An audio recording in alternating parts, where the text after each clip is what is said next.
İndi isə Azərbaycan dili 4-cü sinif böyük summativ qiymətləndirməyə hazırlaşacağıq. Açıram, bunu iş dəftərinin üzərində edəcəyik. Deməli, qeyd edeyim ki, burada da esse mövzuları düşə bilər. Çünki onlara bunu işlətmişik. Məsələn, futbol haqqında. Futbol haqqında nə bilirsiniz? Və yaxud da ki, basketbol haqqında nə bilirsiniz? Onu mən KSG-yə hazırladığım KSG-yə də salmışdım. Artıq biz onu yazmışıq. Yoxlamışam da. Və yaxud da xeyirxahlıq nədir? Xeyirxahlığa aid bir heç olmasa atalar sözü öyrənin. Sonra yaxşılığa aid atalar sözü. Mən görünməz Tonina. Görünməz Tonina, mən görünməz olsaydım nə edərdim? O haqda bir 3-4 cümləlik bir şey qeyd eləyin özünüz üçün. Yəni, təbii ki, mənim dediyim bir qanun deyil, düşməyə də bilər. Yəni, mən ora nə düşəcəyini dəqiq bilmirəm. Sadəcə olaraq, yəni, bu mövzularda evdə hazırlaşın. Çünki bu mövzuları keçmisiniz deyə və bu haqda esselər də yazmışıq deyə onlardan düşə bilər.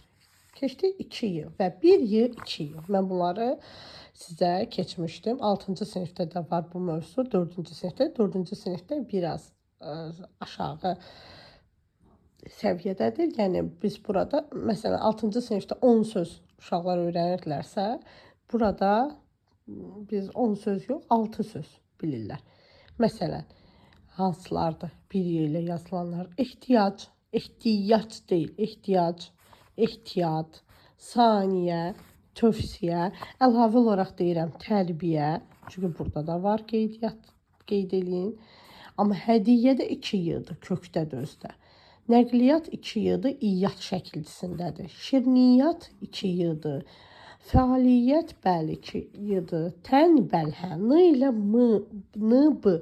Çünki n-dan sonra b gələrsə, tələffüzü m olacaq. Ona görə də bunu aid etmək çətinləşir. Mən sizə sözlər göndərmişəm, onları açın, dəftərinizə də yazdırmışdım, təkrarlayın. Tənbəl yox, tənbəl, şənbə, kombayn, bunlar düz yazılır. Və yaxud da ki, məsələn, bunların mənasını bilməlisiniz. Təcili yardım maşını nədir? İşıq verən elektrik əşyası nədir? Gül qoyulan qab nədir? Bunların mənalarını bilməlisiniz. Sonra A ilə yazılanlar, anketdir yoxsa anketadır, antenadır, formadır. Bunları mən hamısını qeyd etmişdim. Bunu yalnız əzbərləmək yolu ilə bilmək olar deyə bunları əzbər şəkildə öyrənin. Sonra burada da gördüyünüz kimi həmin mövzuların təkrarıdır. Niyə mütaliə etməliyik? Baxın, bunlardan da düşə bilər. Sizə sual verə bilər, niyə mütaliə etməliyik? Biz mütaliə edərkən nə qazanırıq? Ona fikir verin. Sonra şəkilçilər, leksik şəkilçilər. Kök nədir? Kök dəyişməyin hissəsidir. Şəkilçi isə biz bunu belə bölürdük ki, əgər sözün mənasını dəyişirsə, o leksikdir. Yəni, leksik nədir? Leksik sufiks kimi deyirəm. Amma digər isə, məsələn, hal şəkilçisidir. Mən subyekt halı keçmişik deyə qeyd edirəm. Cəm şəkilçisidir, yəni larlər. Bunlar dəyişmir. Sözün formasını dəyişir, mənasını yox. Deməli, bu akanceniya kimi öyrədirəm şagirdlərə. Məsələn, burada əgər sizdən verirsə ki, əkin, yağış istər, yol, quraqlıq. Siz bunun 4 variantından hansını əlavə eləyə bilərsiniz? İncə ilə bitirsə əkinçi, burada yolçu, bir görmək, maq yox, mək variantını atırsınız. Çünki burada 2 yazılıbsa, maq, məkdir. Sonra şəkilçilərin növləri, bəli, leksik və qrammatik şəkilçilər. Əgər yenə də dediyim kimi sözün mənasını dəyişibsə, o leksikdir. Yeni söz yaradıbsa, o leksikdir. Yaratmayıbsa, o qrammatikdir. Şəkilçilərin deyiliş və yazılışını da keçmişdim sizə. Məsələn, dişlər, l gələndə necə tələffüz olunur? Dişlər, qız, dar. Əgər sözün sonu z ilə bitirsə, ş, j, z, s, gəlirsə, lar şəkilçisi dar şəkilçisinə keçəcək avtomatik olaraq. Amma ki, lar, lər nə zaman dəyişmir? Sızı, şışı, sızı, dıtı bunlar olanda dəyişir. N olanda məsələn deyirəm maşınlar olur. Sonra maşınlar yox, maşınlar tələffüz olunur. Sonra sözün sonu r olanda narlar yox, narlar tələffüz olunur. Yəni r ilə bitəndə l keçir r-ya. N, baxın. Təzə vərəq götürüm. Məsələn tələffüzünü. Narlar. Tələffüzü necə olacaq? Nar, rar. Nəyə görə? Bunu sizə qayda dəftərinə yazdırmışdım. Çünki bu r güclüdür. L-nı dəyişir. Maşınlar. Maşınlar. Necə eləcək? Maşın, maşınlar.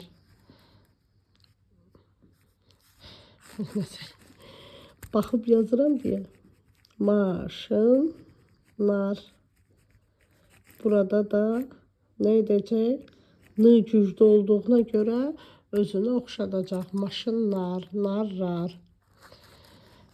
Əlimdə telefonla tutduğum üçün biraz narahatdır. Sonra baxın uşaqlar. Lan daş şəkilçi də ola bilər, sözdə ola bilər. Ona görə belə götürürük.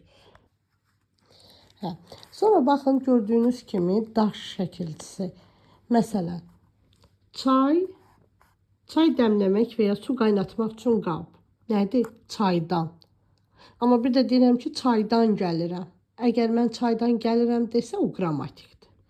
Yox, yeni söz yaradıb, yəni çaynik mənasını verirsə, bu qab mənasını verirsə, təbii ki, bu nə olacaq? Leksik şəkilçi olacaq. Leksik şəkilçinin də forması budur. Çay əkib becərməklə məşğul olan adam. Çayçı. Yol. Əslində çayçı həm də çayxanalarda çayı verən şəxsə də deyirlər. Biri ilə birlikdə yola çıxan və ya yol gedən adam. Yoldaş. Yola düşüb getmək, bir səmtə istiqamət almaq. Yollanmaq. Məsələn, bu lan keçir bura. Yeni sözlər yaratdı, yəni mənaları verə bilər sizə. İsmin hal və mənsubiyyət şəkilçisi. Biz nə edirik? İsmin hal və mənsubiyyət şəkilçisinin şəkilçilərini əzbərləməliyik. Ad şəkilçi yoxdur. Yəlik, ın, in, un, ün. Məsələn, qız, qızın. Yönlük, a-ə. Təsirlik, ı, i, u, ü. Yerlik, da-də. Çıxışlıq, dan, dən. İndi baxaq, məsələn, meydanda. Meydanda biz hara yazacağıq? Da-də bu haradaydı? Buradaydı. Da-də. Meydanda yazacağıq. Bu uşaq düz yazıb. Şagird düz yazıb. Bu şəkildə yazacağıq. Sonra mənsubiyyət nədir? Mənsubiyyət mənimdəki im yəlikdir. Yalnız məndə və bizdə imdir. Yəni Azərbaycan dilində iki söz var ki, orada ın, in, un deyil, imdir, im. Məndir və bizdir. Və burada yəlik hal varsa özündən sonra mütləq nə gəlir? Mənsubiyyət gəlir. Mütləq. Cümlələrdə mənsubiyyət şəkilçisi qəbul etmiş sözlərin altına xətt çəkin. Məsələn, biz bunu necə tapacağıq? Ramizin qardaşı. İn nədir? İn nədir? İn yəlikdir. Qardaşındakı deməli bu mənsubiyyət olacaq. Yəni birinci söz yəlik, ikinci söz mənsubiyyətdir. Sonra baxın, çələng, halqa, mənşə, sözlərinin mənaları, yəni sözlərin mənaları düşə bilər. Dərəcələr, dərəcələri də biz keçmişdik. Əgər adi dərəcədirsə, adidir. Məsələn, uzun. Əgər biz onu çoxaltma eləyirsə, upuzun. Tumtur.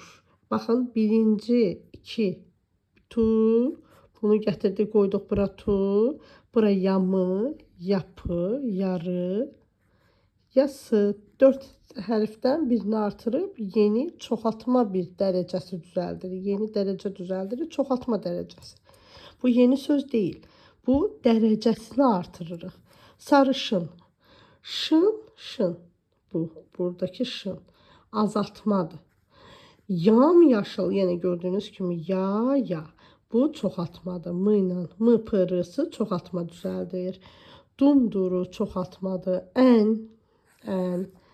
Sonra lap, çox, daha. Bunlar çoxaltmadır. Ca çoxaltmadır. Xırdaca. Xırda sözü sifətdir. Ca artıranda çoxaltma dərəcəsi düzəldir. Məsələn, Sənubər köynəyini necə yudu? Təmiz yudu. Bu cür cümlələr verə bilər və şagird özü orada sifətləri, uyğun sifətləri tapmalıdır. Və mütləq şəkildə mənim göndərdiyim qaydalara baxın. Əlamət nədir? Əlaməti biz gözlə görürük, keyfiyyəti gözlə görmürük. Xarakter və dad keyfiyyətdir, digərləri isə əlamətdir. Elə söz ola bilər ki, həm əlamət ola bilər, həm keyfiyyət. Məsələn, deyək, ağır. Ağır adam dedikdə onun o əlamətidir. Amma yəni çəkisinə görə dedikdə. Amma deyəndə ağır adamdır, yəni ciddi adamdır, xarakterinə görə deyirəmsə o keyfiyyətdir. Sonra zərf. Zərflərə mütləq baxın. İndi, xeyli, burada diqqətlə baxıram. İndi nə zaman? İndi bu zamandır. Xeyli. Bu keyfiyyətdir. Burada yerdir. Diqqətlə tərzi hərəkətdir. Yəni əlamətdir. Tərzi hərəkət. Aha, yəni hərəkətin tərzini bildirir. Hərəkətin zamanını bildirir, kəmiyyətini bildirir, yerini bildirir. Bir də sifət kimi. Bunu biraz çətinliklə anladılar. Bərki necə qoyaq? Bərk əsdi.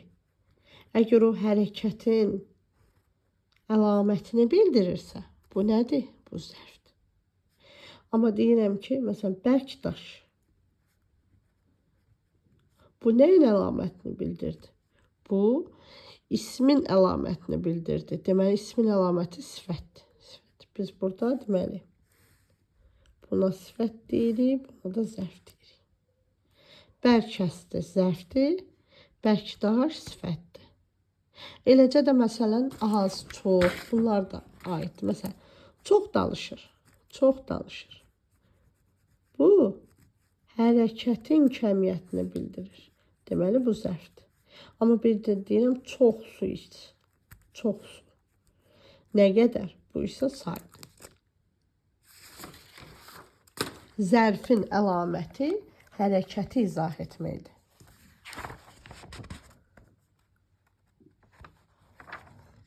Bu qədər.